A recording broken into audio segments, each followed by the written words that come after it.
Pebulu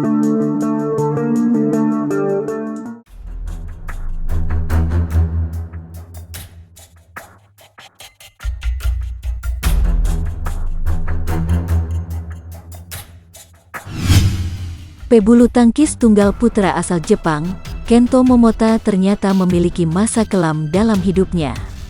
Sebagaimana diketahui, Kento Momota merupakan salah satu pebulu tangkis tunggal putra terbaik di dunia.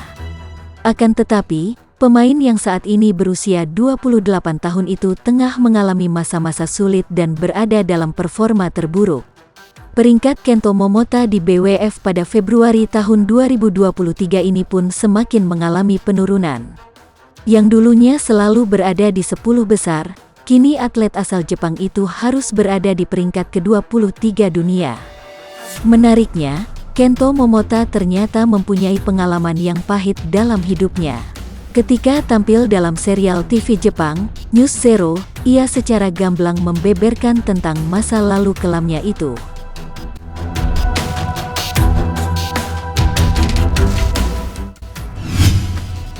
Ternyata, Kento Momota pernah melakukan perjudian ilegal di Jepang pada April tahun 2016 lalu. Kento Momota terciduk berjudi di sebuah kasino di Jepang dengan rekannya yakni Kenichi Tago. Saat itu, Kento Momota pun dihukum oleh Federasi Bulu Tangkis Jepang. Padahal saat itu, mantan andalan tunggal putra Jepang itu telah mendapat 1 tiket ke Olimpiade 2016 di Brasil dengan status pemain nomor 2 dunia. Bahkan setahun sebelumnya, Kento Momota sedang dalam performa terbaiknya. Sejarah mencatat, ia meraih medali emas pada kejuaraan dunia 2015 di Jakarta, Indonesia.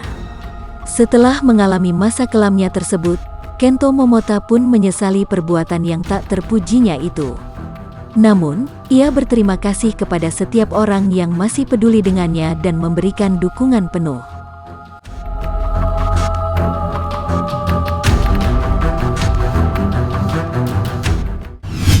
Sebagai seorang atlet, saya tidak bisa tidak berterima kasih kepada orang-orang di sekitar saya.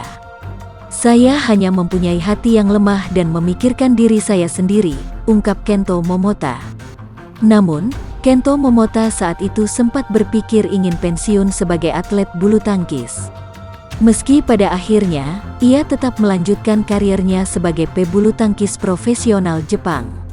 Saya pikir saya tidak bisa terus bermain bulu tangkis. Saya bersyukur telah meninggalkan semua itu.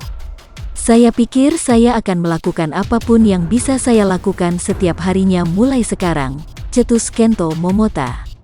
Saya dulu benci latihan keras sampai sekarang, tetapi saya pikir itu adalah kelemahan untuk menghindari tempat-tempat itu. Saya melakukan pekerjaan saya tetapi saya tak mengetahui apa yang saya lakukan. Bagian terbesar dari perubahan sikap hidup saya, usai terkena skandal, adalah saya tidak bisa kalah dengan mudah, pungkasnya.